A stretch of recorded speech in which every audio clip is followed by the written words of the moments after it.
Wides.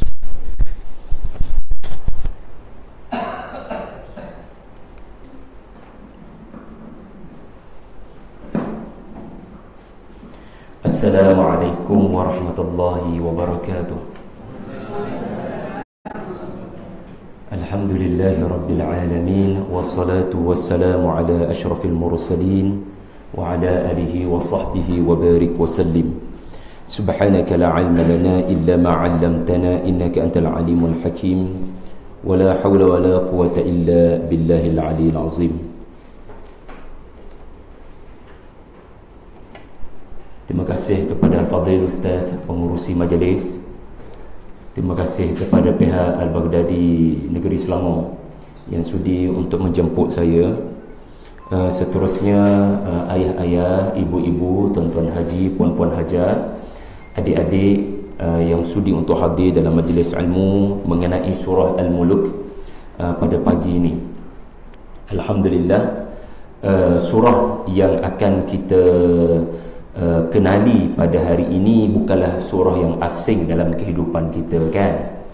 Kerana surah ini adalah surah bacaan kita. Alhamdulillah, mudah-mudahan surah yang dibaca sebelum kita tidur pada setiap malam. Kalaupun tidak boleh setiap malam pun, sekurang-kurangnya seminggu sekali lah, ya, bagi menunjukkan kesungguhan kita kepada sunnah Nabi sallallahu alaihi wasallam. Ada beberapa surau yang kebetulan saya solat fardu Isyak bersama selepas kuliah maghrib, di mana mereka berjamaah membaca beramai-ramai selepas solat Isyak, iaitulah surah Al-Mulk, tanpa membentuk halaqah khusus ataupun menjadikan program itu formal. Lepas saja solat Isyak, imam membimbing jamaah untuk membaca menurut hafazan imam. Dan kita pun tak susahlah untuk baca surah Al-Mulk kerana mengikut imam. Walaupun surah itu tidak kita hafal, tetapi bila kita follow imam, dia menjadi mudah. Saya nak bagi tahu betapa adanya surau yang bersungguh nak hidupkan sunnah Nabi sallallahu alaihi wasallam, iaitulah membaca surah Al-Mulk dan surah As-Sajdah sebelum tidur. Secara ringkas, surah Al-Mulk adalah surah yang ke-67 di dalam Al-Quran daripada 114 surah. Surah ini tidaklah panjang mana, lebih kurang 2 muka surat lebih, iaitulah surah yang mempunyai 30 ayat. Surah ini dinamakan Al-Mulk, bermaknanya kerajaan dan kekuasaan. Dan surah ini diturunkan di Mekah sebelum Nabi berhijrah sallallahu alaihi wasallam. Dan surah ini Allah Ta'ala susun di dalam Al-Quran selepas surah At-Tahrim. Apakah surah sebelum surah Al-Mulk? Surah At-Tahrim. Apakah surah selepas surah Al-Mulk? Surah Al-Qalam. Fakta ini penting kerana antara perkara yang akan saya kongsikan, kerana masa terbatas, ya, 1 jam setengah biasa buat program sehari saya ni untuk surah Al-Mulk. Tetapi kerana program kita adalah tempoh perlawanan bola sepak, iaitu 90 minit, maka apa sangat yang boleh saya beri? Maka saya tak akan berikan tafsir. Saya akan berikan ringkasan dan perkara-perkara menarik mengenai susunan surah ini dan susunan ayatnya. Susunan surah ini adalah Allah letakkan surah ini surah yang ke-67 selepas surah At-Tahrim, sebelum surah Al-Qalam. Dan surah ini telah turun kepada Nabi sallallahu alaihi wasallam di penghujung perjuangan Nabi di Mekah. Untuk makluman ayah ibu semua, surah Al-Mulk, kalau menurut turutan kepada Nabi, ya, bukan menurut turutan mushaf, ya. Kalau menurut turutan mushaf, ia adalah surah yang ke-67. Tetapi kalau disiasat dari sudut waktu bila dia turun kepada Nabi, maka ia adalah surah yang ke-77. Maknanya dia surah yang turun di hujung-hujung Nabi berada di Mekah. Kerana masa Nabi berada di Mekah, jumlah surah-surah yang turun adalah 86. Surah-surah Makkiyah, untuk makluman ayah ibu yang saya sayangi, adalah 86. 86 yang jumhur kata Makkiyah. Al-Quran ada berapa surah? 114 surah. Makkiyah ada 86. Itu yang jumhur. Makna 86 per 114 adalah 70%.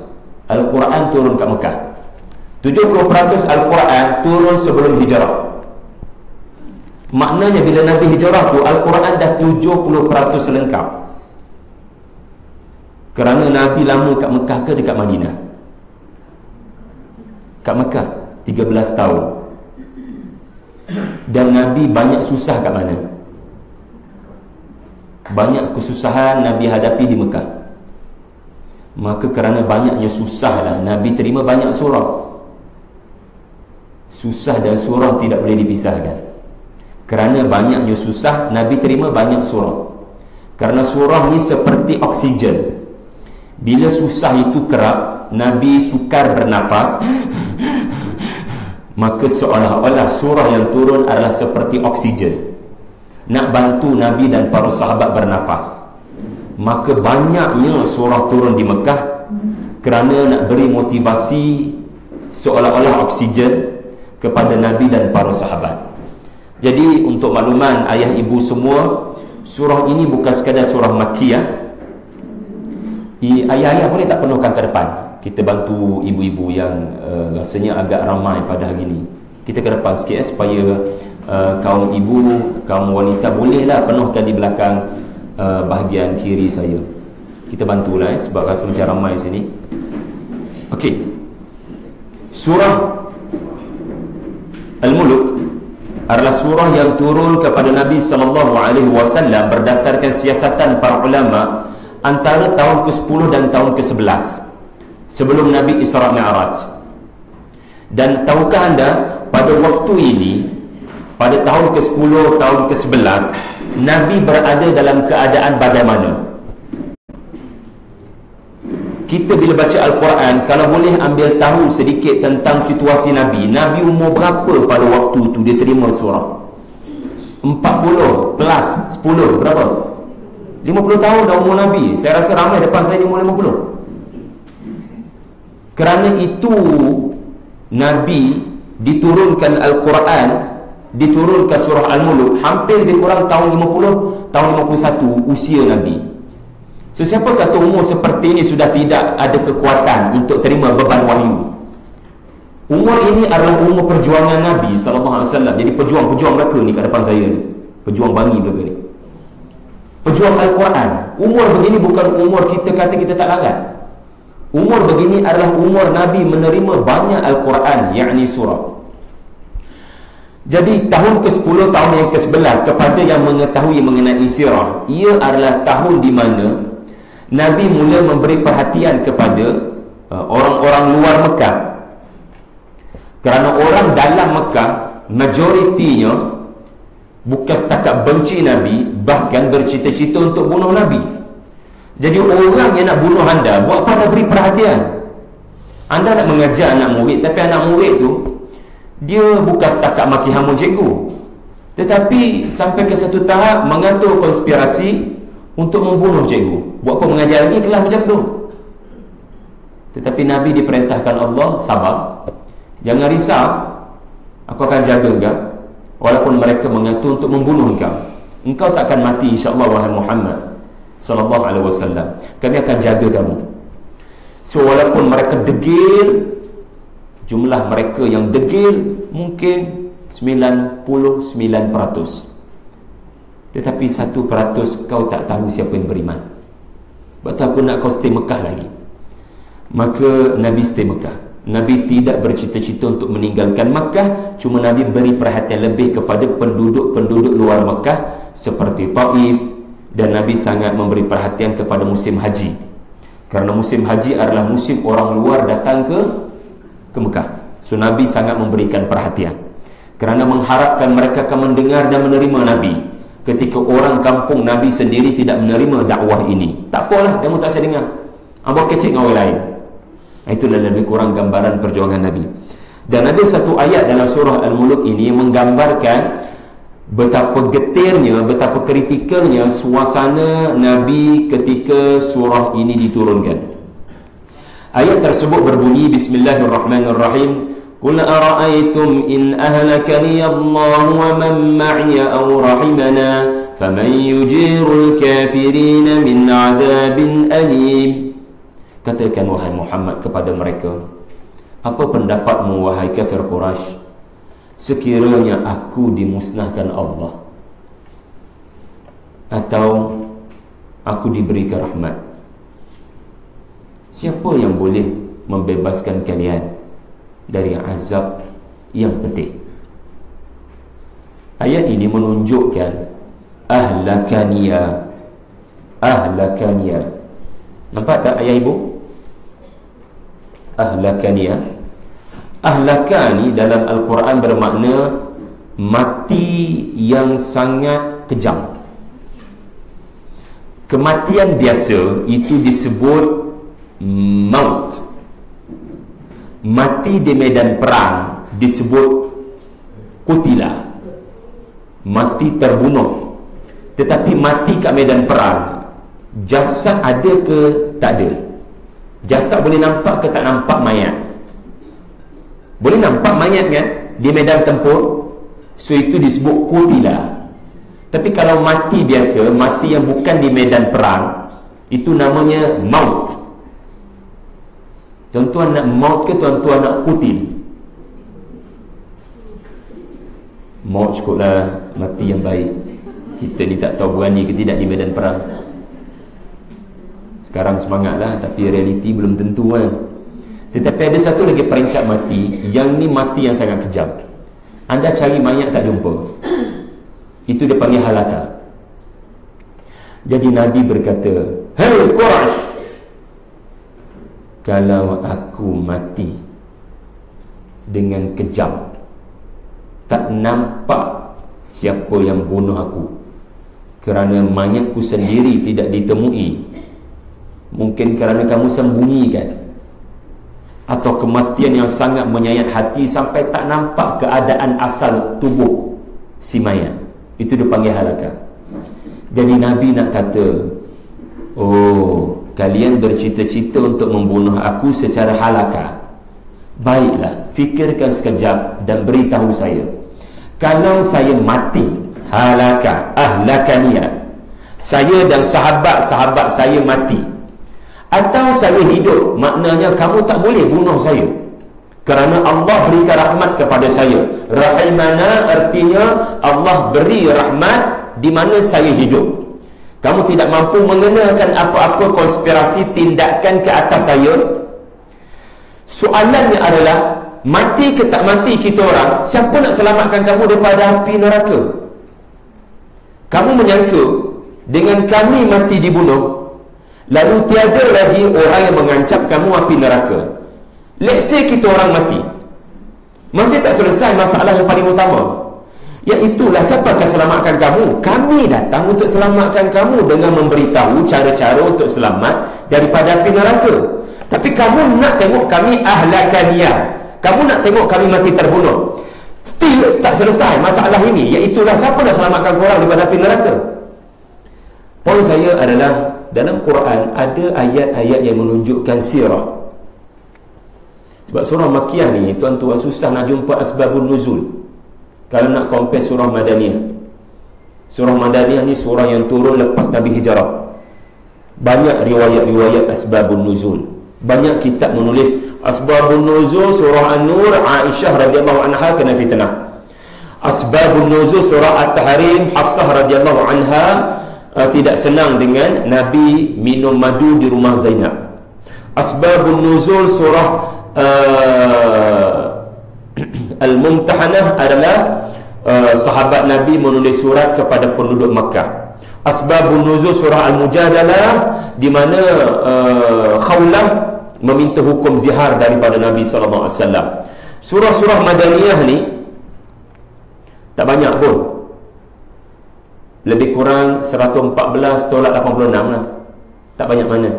Tapi asbabun nuzul dia mudah kita nak jumpa. Tapi surah Makkiyah ni sahabat-sahabat tak ada masa nak tulis sebab-sebab penurunan surah Al-Mulk, sebab mereka berada dalam suasana kena torture. Suasana kena torture, keluar rumah orang mula nak baling batu. Kita tak ada nak fokus pada update Facebook, ya. Tak ada masa nak update ni. So mereka fokus kepada, ya Allah selamatkan kita orang, selamatkan kita orang. Risau kita lagi mati. Mood tu tak stabil. Jadi walaupun surah-surah Makkiyah seperti surah Al-Mulk tak ada riwayat asbabun nuzul, tetapi ada ayat yang menggambarkan sirah, yang menggambarkan suasana surah ini turun. Iaitulah suasana ketika surah ini turun, Nabi diancam ahlakaniyah, Nabi diancam bunuh sallallahu alaihi wasallam. Fadilat surah Al-Mulk. Ada beberapa hadis yang sahih mengenai surah Al-Mulk, saya bacakan. Semua hadis yang saya sebutkan ini adalah hadis-hadis yang sahih, ya. Saya tak suka bacakan hadis yang lemah. Jadi saya dah tapis dan inilah untuk anda. Pertama sekali daripada Jabir radhiyallahu anhu, bahwasanya beliau berkata, aku melihat Nabi SAW tidak pernah tidur kecuali baginda akan baca Alif Lam Mim As-Sajdah, iaitulah surah As-Sajdah, dan Nabi akan membaca surah Tabarakalladzi biyadihil muluk. Surah apa? Al-Mulk. Jadi dua surah ini adalah surah kegemaran baginda sebelum tidur sallallahu alaihi wasallam. Jadi siapa yang mengintip Nabi ini? Siapa sahabat yang sentiasa bukan sekodek tetapi mengintip perbuatan peribadi Nabi? Ada seorang sahabat namanya Jabir. Jabir ni selalu kerjanya adalah mencatat cerita-cerita peribadi Nabi, amalan-amalan peribadi Nabi sallallahu alaihi wasallam. Jadi Jabir membongkarkan satu perkara yang mengejutkan kita. Rupa-rupanya setara Nabi baca dua surah, kita ni di mana? Yang bercakap ni apatah lagi. Nabi tu penghulu syurga. Sebelum tidur setiap malam baca 60 ayat, 30 ayat As-Sajdah, 30 ayat Al-Mulk. Kita bagaimana, ya? Seminggu sekali pun puluh nak baca Al-Mulk. Dan ni penghulu syurga, kenapa tak pilih surah yang memberikan berita gembira? Kenapa baca surah yang banyak cerita pasal neraka? Surah As-Sajdah dengan surah Al-Mulk, perasan tak dua-dua surah ni ada perkataan kullama. Surah As-Sajdah ada apa dia? Kullama aradu an yakhruju minha u'idu fiha. Surah Al-Mulk kullama ulqiya fiha fawj. Ya, itu cerita pasal apa? Cerita pasal seseorang yang dihumban ke dalam neraka, sakit tak mati, dia nak keluar daripada neraka sebelum api datang bahar, dia tak boleh keluar, Allah tarik balik masuk ke dalam. Kenapa Nabi baca surah seperti itu? Dan ingat, Nabi tak suruh anda. Ini amalan peribadi Nabi yang berjaya disiasat. Nabi tak kata ke atas kalian wahai para sahabat membaca dua surah ini sebelum tidur. Nabi tak suruh. Ini amalan Nabi, sunnah. Kalau Jabir tak bagi tahu, anda takkan tahu. Terima kasih Jabir kerana memberitahu. Maka kita memahami satu perkara. Bila kita bertemu dengan ayat-ayat neraka ataupun surah yang banyak cerita pasal neraka, jangan rasa selesa seolah-olah kita tidak akan ke sana. Setengah orang bila baca Al-Quran, membaca ayat-ayat neraka, dia percaya kerana dia umat Nabi Muhammad, besar mana pun dosa dia akan dapat syafaat, dan kerana syafaat akhirnya dia ke syurga. Ini bukan sunnah Nabi bila melalui ayat-ayat neraka. Sebab tu Nabi pilih surah, bukan surah Al-Insan, bukan surah Ar-Rahman. Sebab ayah ibu tahu kan, surah yang paling banyak cerita pasal syurga dan ayat neraka hanya 1-2 ayat sahaja adalah surah Al-Insan, surah Ar-Rahman. Tapi Nabi sebelum tidur, Nabi tak baca surah Al-Insan, surah Ar-Rahman. Nabi baca surah yang banyak cerita pasal api neraka. Dan ini amalan peribadi Nabi. Ini mengajar anda. Dan Nabi tak bagi tahu Jabir yang nampak. Nabi sebelum tidur, dia tak nak dia terlalu rasa selesa. Sedangkan dia penghulu syurga. Kita bagaimana? Jadi di sini kita pelajari sesuatu, adab berinteraksi dengan nas-nas Al-Quran tentang neraka. Jangan rasa selesa, kita tak akan masuk ke sana. Kita berdoa pada Allah supaya Allah selamatkan kita, tetapi asasnya jangan rasa selesa. Jangan kata surah Al-Masad untuk Abu Lahab. Abu Lahab dah mati dah. Allah akan uruskan beliau. Dia akan masuk ke dalam neraka dengan isterinya. Tetapi surah tu Allah jadikan surah kerana ada yang akan ada penyakit seperti Abu Lahab sampai hari kiamat. Sebab tu dia jadi Al-Quran. Sebab tu dia jadi Quran. Buat cerita Abu Lahab ni banyak dalam sirah. Tapi bila dia jadi ayat Quran, maknanya akan ada orang perangai sama dengan Abu Lahab. Apa makna perangai sama dengan Abu Lahab? Ma aghna anhu maluhu wa ma kasab. Dia bangga ada anak ramai, kasab. Dan dia bangga ada harta yang banyak. Anak ramai dan harta banyak hanya menyebabkan dia lebih tidak beriman kepada pendakwah kata apa? Iaitulah Rasulullah sallallahu alaihi wasallam. Apa yang menyebabkan Ummu Jamil ke neraka, isteri Abu Lahab, wa mra'atuhu? Kerana hammalatal hatab. Hammalatal hatab di dalam bahasa Arab juga bermakna mereka yang suka menimbulkan api perpecahan apabila pergi kepada kabilah-kabilah. Dia seperti bawa api kepada kabilah-kabilah. Dia mencetuskan peperangan dan konflik antara kabilah-kabilah. Sebab apa? Ada kabilah tidak mahu memerangi Nabi Muhammad. Ummu Jamil main peranan untuk bakar api supaya mereka sanggup tumpahkan darah Nabi dan para sahabat dan Banu Hashim. Seorang yang suka mencela dan memaki hamun, ini disebut hammalatal hatab. Na'udzubillah. Jadi nas Quran universal. Dia bukan hanya memaparkan cerita sejarah. Baiklah. Jadi Nabi membaca sebelum tidur. Sebab apa? Sebab Nabi hanya ada masa sebelum tidur untuk amalan-amalan peribadi. Tuan-tuan, masa bila anda free untuk amalan peribadi? Tidak semestinya. Nabi sibuk sebagai imam besar Masjid Nabawi. Nabi sibuk sebagai hakim syar'i. Nabi sibuk sebagai komander perang. Nabi sibuk sebagai seorang suami. Berapa orang isteri?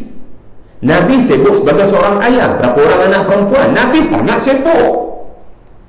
Tetapi Nabi, dia tetap ada masa untuk amalan peribadi.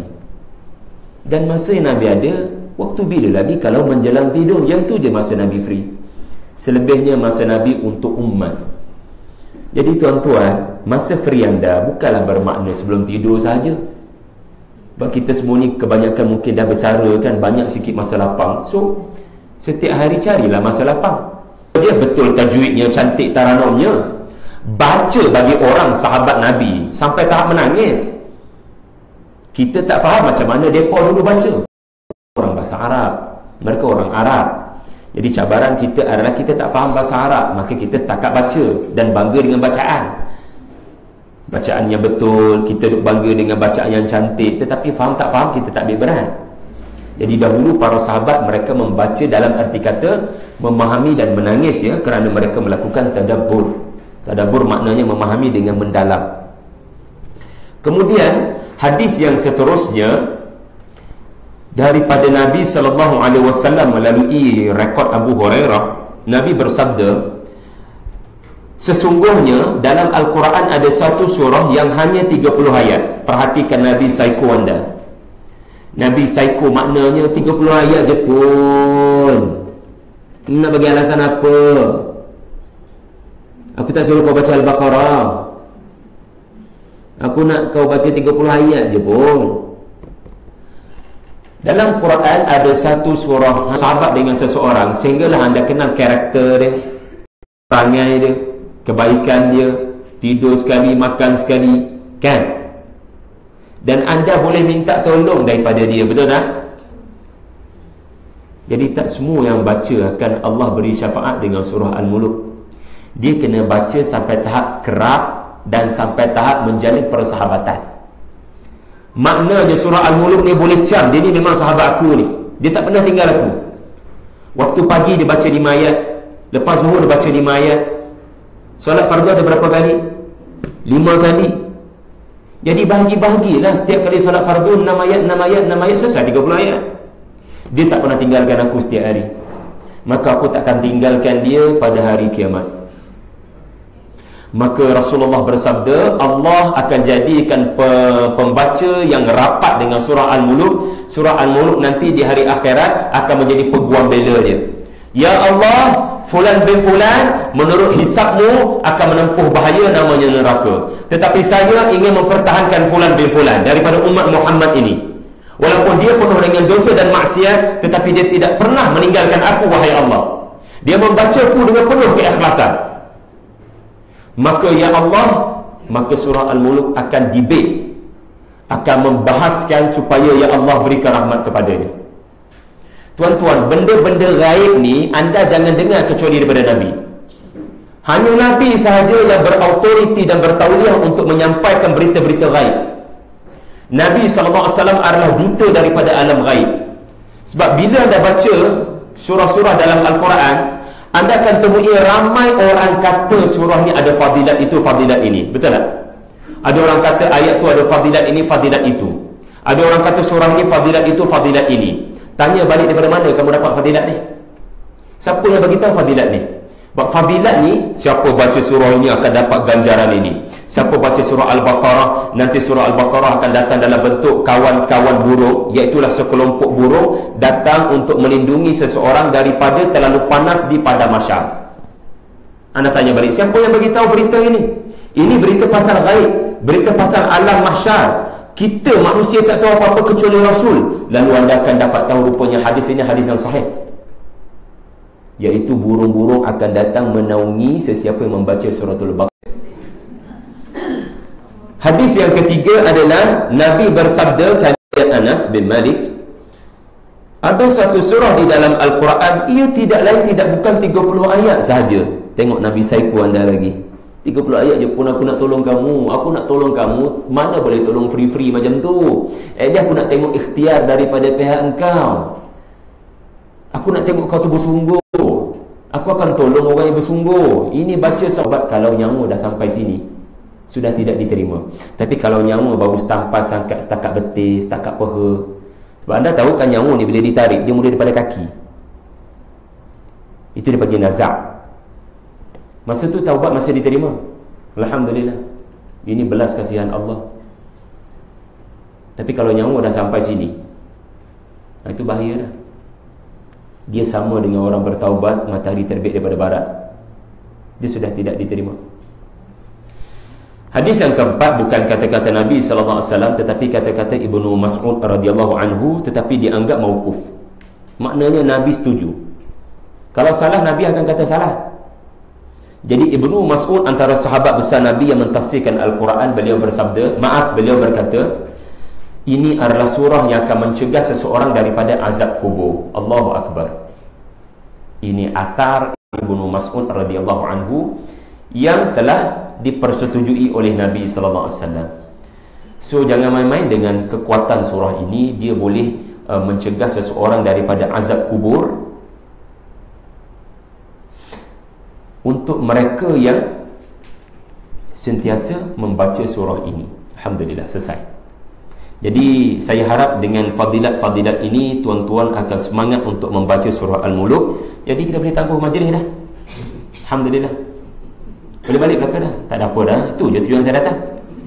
Sebab saya diberitahu, beri motivasi ustaz dekat orang-orang Bangi ni supaya baca surah Al-Muluk. Selesai dah motivasi. Tapi kan, kita ni baca Quran jangan hanya kerana fadilat.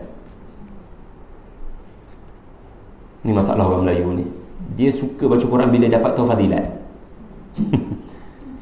Sedangkan generasi yang terbaik di dunia, sahabat,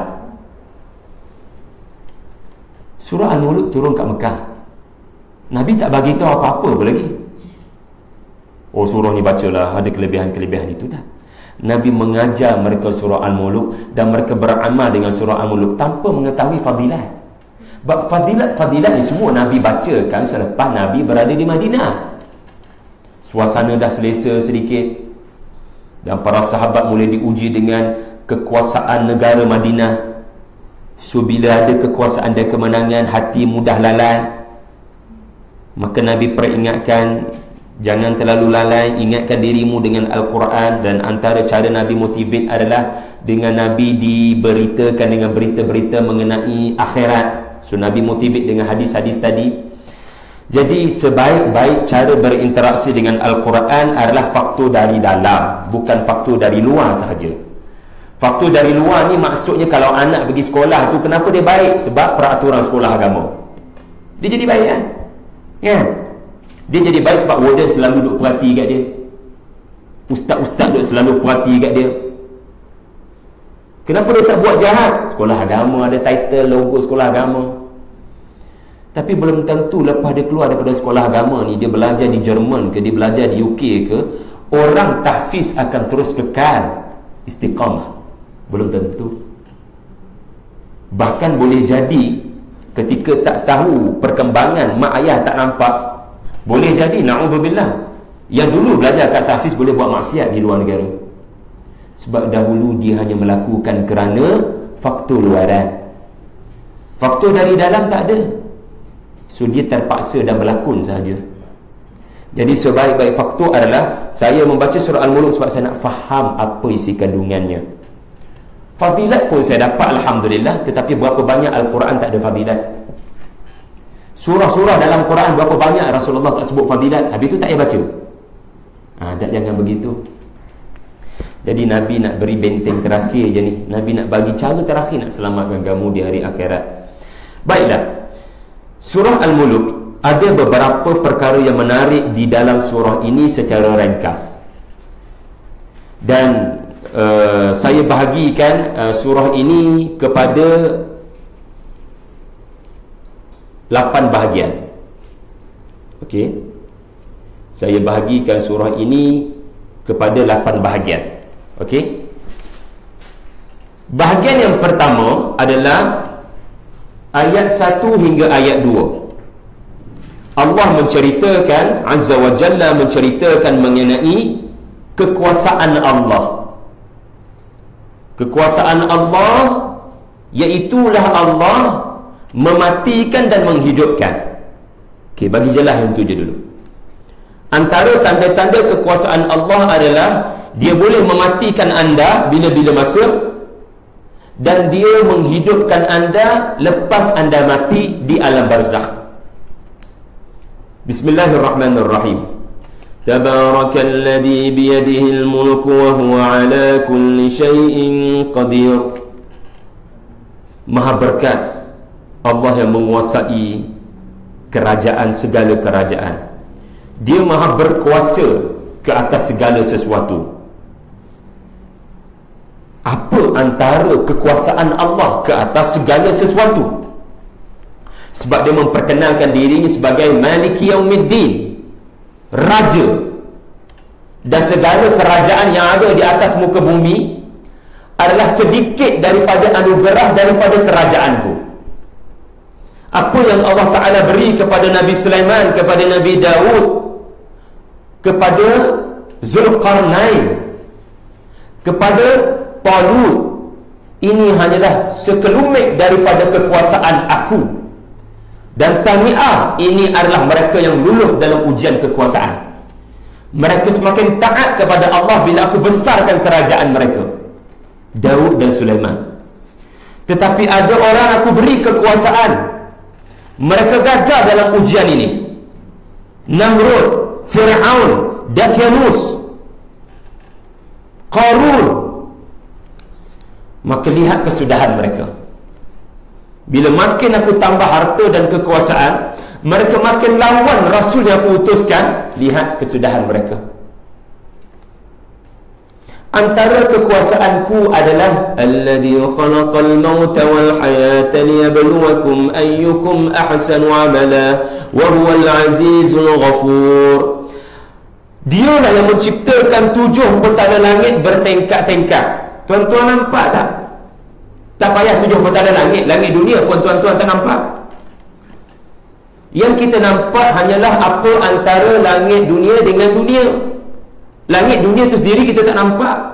Bumbung dunia ni kita tak nampak.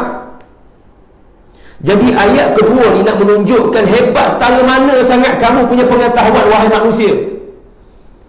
Boleh sampai ke bulan, boleh hantar kapal angkasa ke Venus, ke Mars. Setakat mana sangat kamu boleh tembus. Setakat tu je pun.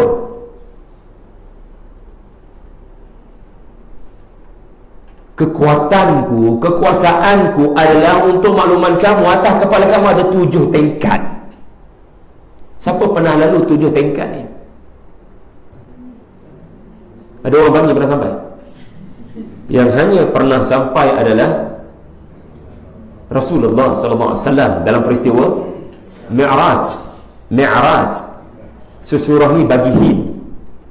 Surah ni bagi hint. Kalau masih ingat gambar rajah tadi, setahun lagi kau akan ziarah 7 petala langit ni. Sab'a samawatin tibaqa.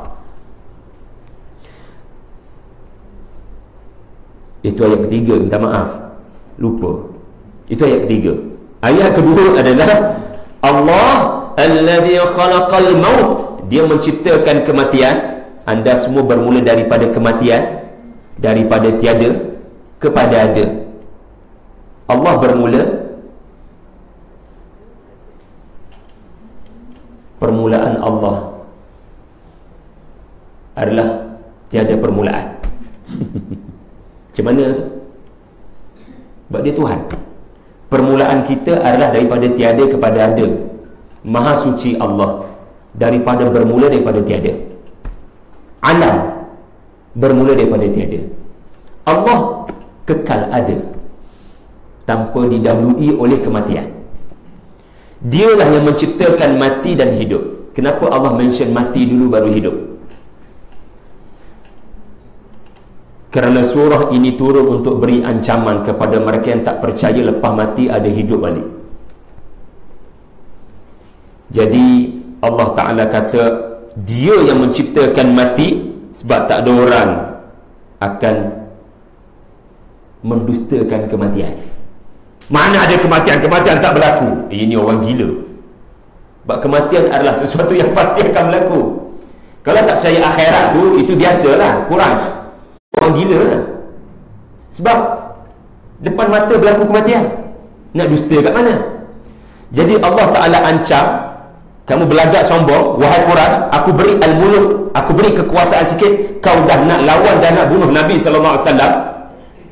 Tapi ingat, sehebat-hebat kau berkuasa, kau tak tahu satu makhluk namanya maut.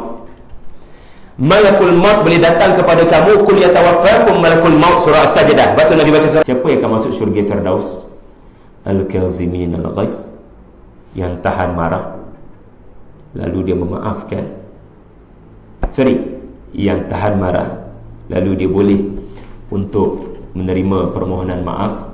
Tetapi lebih penting daripada itu, wal 'afina 'anil nas, dia boleh maafkan. Dia boleh maafkan. Kita lihat ya ayat 3 dan ayat 4. Kalau boleh baca sekali dengan saya lah. Boleh ya? Alladhi, ada mushaf. Saya rasa tak payah mushaf, tuan-tuan boleh hafal insya-Allah. Alladhi khalaqa sab'a samawatin tibaqa ma tara fi khalqir rahmani min tafawut فارجع البصر هل ترى من فطور ثم ارجع البصر كرتين ينقلب إليك البصر خاسئا وهو حسير. Ayat 3 dan ayat 4 ini Allah Ta'ala nak cerita pasal apakah makna Ar-Rahman. Ar-Rahman maknanya apa? Allah tundukkan alam ini kepada kalian wahai Quraisy, walaupun kalian kafir.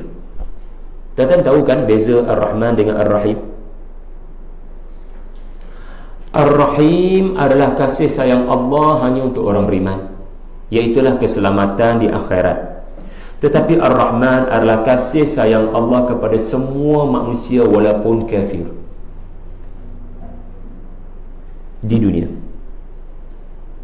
Baik itu walaupun kafir, Allah bagi fulan bin fulan yang kafir ini oksigen, matahari terbit, dia boleh tidur, dia sihat tubuhnya, boleh kerdipkan matanya. Lalu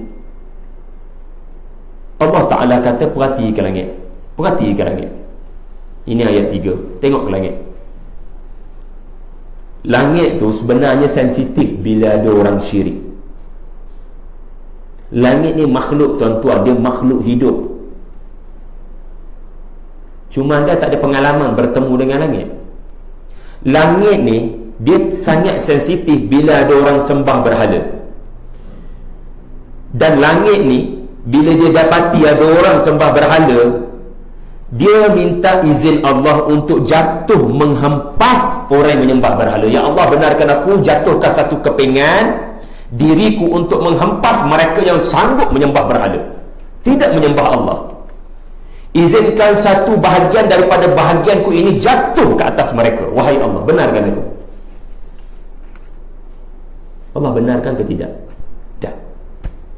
Aku tak benarkan kamu jatuh walaupun mereka kafir. Kekalkan dirimu sebagaimana asal, jangan jatuh. Aku akan benarkan satu hari nanti untuk engkau jatuh, iaitulah pada hari tidak ada seorang pun lagi beriman atas muka bumi Allah. Tak ada seorang pun beriman atas muka bumi Allah. Maka pada waktu itu aku benarkan kamu untuk idzas samaa'u insyaqqat, idzas samaa'u fatarat, idzas samaa'u kushitat. Ini adalah ayat-ayat pasal kiamat. Tepat pada tarikh sekian, pukul sekian, tak ada orang beriman langsung atas muka bumi, maka waktu itu aku benarkan kiamat. Masa tu baru aku benarkan langit untuk jatuhkan keping-kepingannya ke atas manusia yang kafir. Pernah jatuh benda berat daripada tingkat 30 atas kepala anda? Sakit tak sakit tuan-tuan? Apatah langit, apatah lagi langit. Jadi ayat 3, ayat 4 nak bagi tahu, perhati molek bagaimana cantiknya langit di malam hari. Ada pecah mana-mana tak? Ada retak mana-mana tak? Tak ada, walaupun kamu kafir. Ini nikmat aku kepada kalian. Aku ciptakan langit indah, kadang cerah, kadang buruj. Buruj ni tahu buruj tak? Kumpulan bintang-bintang yang seperti membentuk sesuatu rupa.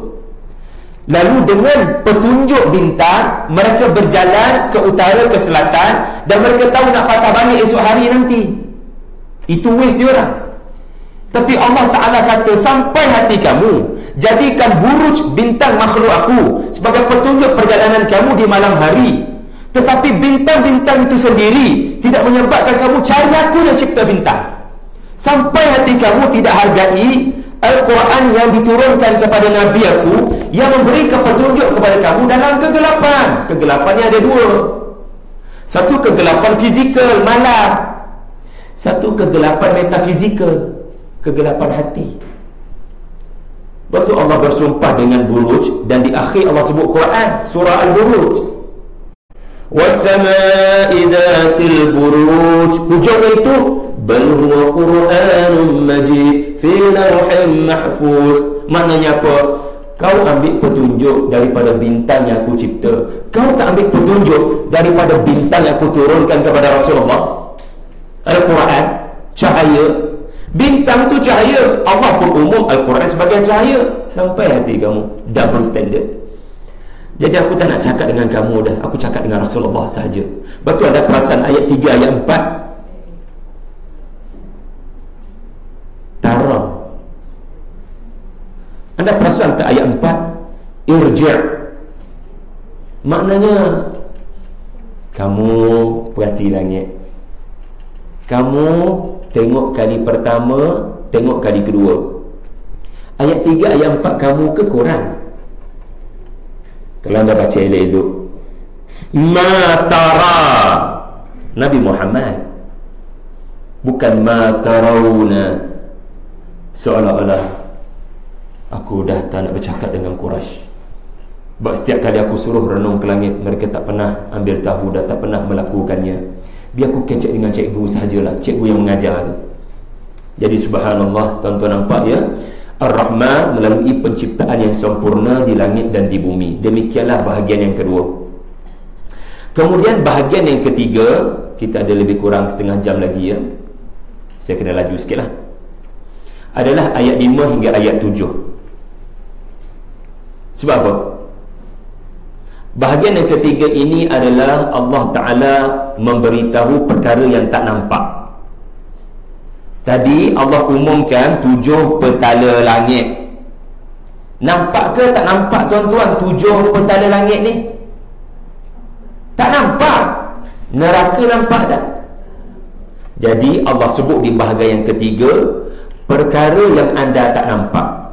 Orang beriman percaya atas kepala saya ada 7 petala langit. Walaupun saya tak nampak, tapi Rasulullah sudah membuktikan langit memang ada 7 lapis berdasarkan peristiwa Mi'raj. Amanna bi Rasulillah. Pada mereka ada 7 petala langit sebab mereka mendustakan Nabi dalam peristiwa Mi'raj. Maka mereka yang sama tidak percaya kepada cerita pasal neraka. Mereka kata bila kita dah jadi debu di alam kubur nanti, macam mana dah jadi debu, dah jadi tanah, boleh-boleh hidup balik? Logik apa kau guna wahai Muhammad sallallahu alaihi wasallam, kita kata. Mereka guna logik. Mereka tak percaya lepas mati hidup balik. Mereka tak percaya al-hayah ba'dal maut. Ayat yang kedua tadi. Jadi maka Allah sebut di bahagian ketiga, kalau kalian tidak percaya kepada berita gaib, maka inilah pembalasan kalian, iaitulah neraka yang disediakan. Ini bahagian yang ketiga, iaitulah ayat 5 hingga ayat 7. Ayat kelima Allah terangkan terlebih dahulu pasal dekat dunia aku dah azab, tak payah tunggu akhirat. Dekat dunia pun aku dah azab, tetapi kalian tak akan nampak wahai kafir Quraisy. Apa dia azab di dunia? Jin yang mahu mencuri berita langit. Antara azab mereka adalah mereka akan disebat oleh satu bintang namanya At-Tariq. Adalah cara Allah sebat jin-jin yang nak curi berita, yang nak skodeng berita di langit dunia. Baik itu ayat 5 beritahu, waja'alnaha rujum. Rujum maknanya kami balik. Pernah nampak orang kena camati? Orang kena sebat, jin kena sebat, anda takkan nampak. Tetapi itu azab yang berlaku kepada bangsa jin, syaitan yang mencuri berita. Tetapi manusia yang kafir kepada Allah, yang langgar batasan Rasulullah, Allah azab terus tak? Saya nak tanya ni, tuan-tuan jangan senyap. Jin kalau dia melanggar batasan Allah, Allah kata setakat ni je kamu punya batas, dia pergi naik atas juga. Manusia kalau melampaui batasan Allah, dia orang ke tidak? Ar-Rahman, bahagian kedua kan? Ar-Rahman tak apalah, biarkan Firaun itu berkata dirinya Tuhan. Biarkan Abu Jahal memaki hamun Rasulullah. Aku beri masa sebab mungkin dia bertaubat. Umar dalam perjalanan nak bunuh Nabi, biar tak apa. Aku tahulah apa akan jadi pada dia. Abu Sufyan dalam pembantaian para sahabat di dalam peperangan Uhud. Kalau ikut skripnya, skrip Abu Lahab ni, skrip Abu Sufyan adalah skrip Abu Jahal, betul tak? Abu Jahal mati dalam peperangan Badar, perang yang sangat pelik. Para sahabat baling anak panah, 3 sekali jatuh terbunuh. Itu kan pelik. 1 for 1, tapi 1 for 3. Kerja siapa itu? Abu Jahal mati terbunuh. Semua otai-otai Mekah mati belaka. Peliknya Abu Sufyan tak mati. Bahkan dalam peperangan Uhud dia counter attack. Dia bengang sangat perang Badar, Quraisy kalah, Mekah kalah. Dia bantai habis-habisan dalam peperangan Uhud. Patutnya orang macam ni, betul? Ar-Rahman. Tak apa, aku takkan cemeti dia. Kau tak tahu apakah jadi pada Abu Sufyan. Akhirnya nampak hikmah kenapa Allah tidak azab dia, kerana dia masuk Islam pada tahun ke-8 Hijrah dalam bulan Ramadan, masa Nabi buka Mekah. Dan keturunannya lah pengasas kerajaan Islam, Umayyah.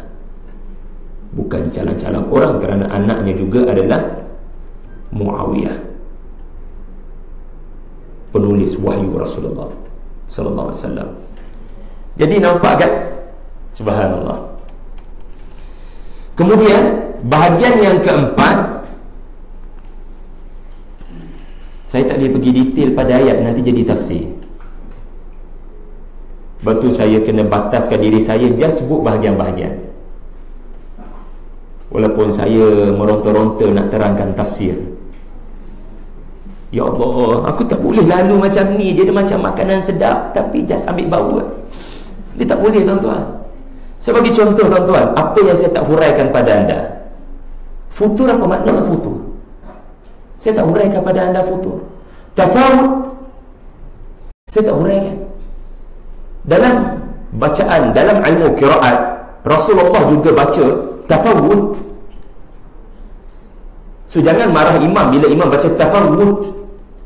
Dia qiraat mutawatir daripada Nabi. Dan dia bukan makna sama. Tafawut makna tak sama. Saya tak huraikan pada anda ahsanu amalah dari maksudnya ahsanu amalah.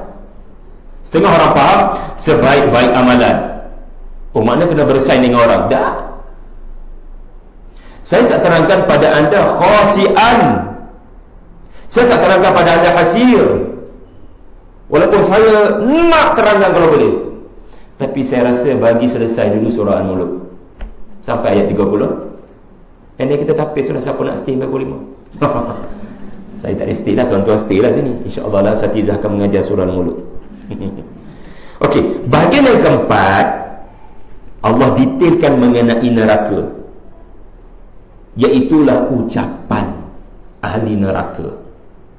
Apa ucapan mereka? Malaikat tanya, sebelum aku humban kamu ke dalam api ni, aku nak tanya satu benda. Memang korang tak jumpa nazir ke? Alam ya'tikum nadhir? Sebelum aku humban, aku nak benar-benar kamu ini jelas kamu buat apa sampai kena terima sakit ni. Tuan-tuan, dihumban dari tingkat 30 flat, apa jadi bila jatuh ke bawah? Ada orang hidup ke? Kalau mati sekalipun, mati yang pecah. Sekarang dibaling dari atas, bukan 30 tingkat, sangat tinggi. Saya terlupa apa hadis Nabi yang menyebut tentang batu yang jatuh ke dasar neraka mengambil masa, saya tak ingat 30 tahun ke berapa tahun, minta masa lupa. Tapi bayang balik, kena humban balik, naik atas balik, kena humban lagi, kekal selamanya. Kullama ulqiya fiha faujun sa'alahum khazanatuha alam ya'tikum nadhir. Malaikat tanya sebab nak bagi kamu jelas. Memang tak ada nazir datang kepada korang ke? Sebab benda ni sakit ni, aku nak baling sekali lagi ni, aku kesian dekat korang. Tapi aku kena jalankan tugas. Tugas aku adalah untuk kamu sedar apa yang kamu buat. Dan ucapan ahli neraka, bala qad ja'ana nadhir fakadzabna. Memang telah datang nadhir kepada kami, wahai malaikat, please, kami menyesal. Mana kita orang simpati dengan korang, minta maaflah, kami kena jalankan tugas kami. Buf, jatuh balik.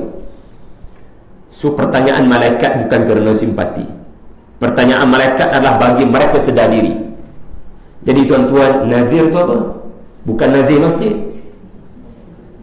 Nazir maknanya pemberi berita bahaya. Kebakaran keluar ramai-ramai daripada Al-Baghdadi ini.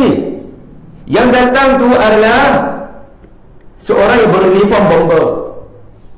Adakah percaya atau tidak? Anda akan percaya sebab dia beruniform. Dia kata atas itu tengah terbakar. Anda nampak ke tidak? Anda tak nampak ghaib, tapi anda percaya ke tidak? Sebab dia diberikan uniform. Tapi kalau orang biasa-biasa yang tak berapa nampak betul, dia masuk dalam dewan ni, api-api keluar, percaya ke tidak? Mungkin anda tak percaya sebab anda tak nampak. Tapi sekarang yang beritahu itu adalah yang beruniform, yang diberikan tahu dia oleh Allah, innaka laminal mursalin, dia adalah Rasulullah, aku beri kepadanya uniform. Tolong percaya kepada dia walaupun kamu tak nampak. Suara akan beramai-ramai keluar daripada dewan ini kerana mempercayai. Yang tak percaya kepada seseorang yang beruniform kata kebakaran hanyalah kucing. Sebab apa? Dia tidak dikurniakan akal untuk mempercayai apa yang disebutkan. Kita kenal bomba tu memang orang yang baik. Kita kenal 40 tahun dia perangai baik, 40 tahun dia tak pernah berdusta. Maka tak payah pelik kalau dia diberikan uniform. Pasti ucapannya kebakaran bukan dusta. Kita percaya dia. Yang hanya tak percaya itu adalah orang yang benar adalah kucing. Maknanya binatang yang tak ada akal, yang tidak mahu berfikir. 40 tahun aku hidup dengan kamu, wahai Quraisy. 40 tahun aku tak pernah berdusta kepada kamu. Tiba-tiba kalian kata aku dusta. Kelihatan kalian tiada hujah. Jadi ayat 8 hingga 9 bahagian yang keempat mengenai pengakuan ahli neraka telah didatangi kami nadhir. Kemudian bahagian yang kelima tuan-tuan adalah pengakuan yang seterusnya daripada ahli neraka mengenai nikmat-nikmat yang Allah kurniakan kepada mereka, iaitulah ayat 10, lau kunna nasma' au na'qil. Tolonglah kami, jangan humban kami lagi ke dalam neraka. Kami menyesal kalaulah kami mendengar dan kami menggunakan akal. Kami tak akan masuk ke dalam neraka ini dan pasti kami akan beriman dengan Rasul. Tolonglah terima taubat kami. Tolong maklumkan kepada Allah untuk keluarkan kami. Wahai malaikat, jangan humban kami lagi sakit. Tahukah anda, bila jatuh ke bawah, remuk, hidup lagi, rentung, hidup lagi, Allah akan tukar jadi kulit lain. Allah akan pulihkan tulang lain. Allah akan kembalikan kesihatan mereka. And then naik atas balik untuk dijatuhkan. So mereka membuat ucapan penyesalan. Kalaulah kita guna telinga kita, kita dengar apa yang Nabi-Nabi ni kata, kita takkan sampai kemari. Atau paling kurang kita guna akal. Lau kunna nasma' au na'qil. Allah, kalau Nabi tak bercakap, maka mereka memang nak bersahabat dengan neraka sejak di dunia. Maka di akhirat nanti Allah jadikan mereka bersahabat dengan neraka. Sebab itu Allah sebut perkataan sahabat, ashab. Ashab, berapa kali Allah sebut ashab? Allah sebut 2 kali, ayat 10, ayat 11. Ashabis sa'ir, ashabis sa'ir. Sebab tu Nabi kata, tolong bersahabat dengan surah Al-Muluk. Sebab bimbang kalian di dunia akan bersahabat dengan neraka. Suka main api. Bila suka main api, maknanya menghampiri perbuatan-perbuatan ahli-ahli neraka. Maka akhirat nanti, kamu nak lari, sahabat kamu cari. Tak nak kawan dengan kamu. Saya kawan kamu, mari kemari, sayalah neraka. Ini maksud sahabat. So anda ada 2 pilihan, nak bersahabat dengan surah Al-Muluk kah? Syurga jawabnya. Atau bersahabat dengan sa'ir, na'udzubillah. Jadi ciri-ciri seseorang yang bertaubat, mereka meyakini buruk, Allah tak dengar. So jangan malah berdoa, letak tangan atas paha, ataupun berdoa, ya Allah, doa aku macam semalam, ya Allah. Pemalas. Bahagian yang ke 7,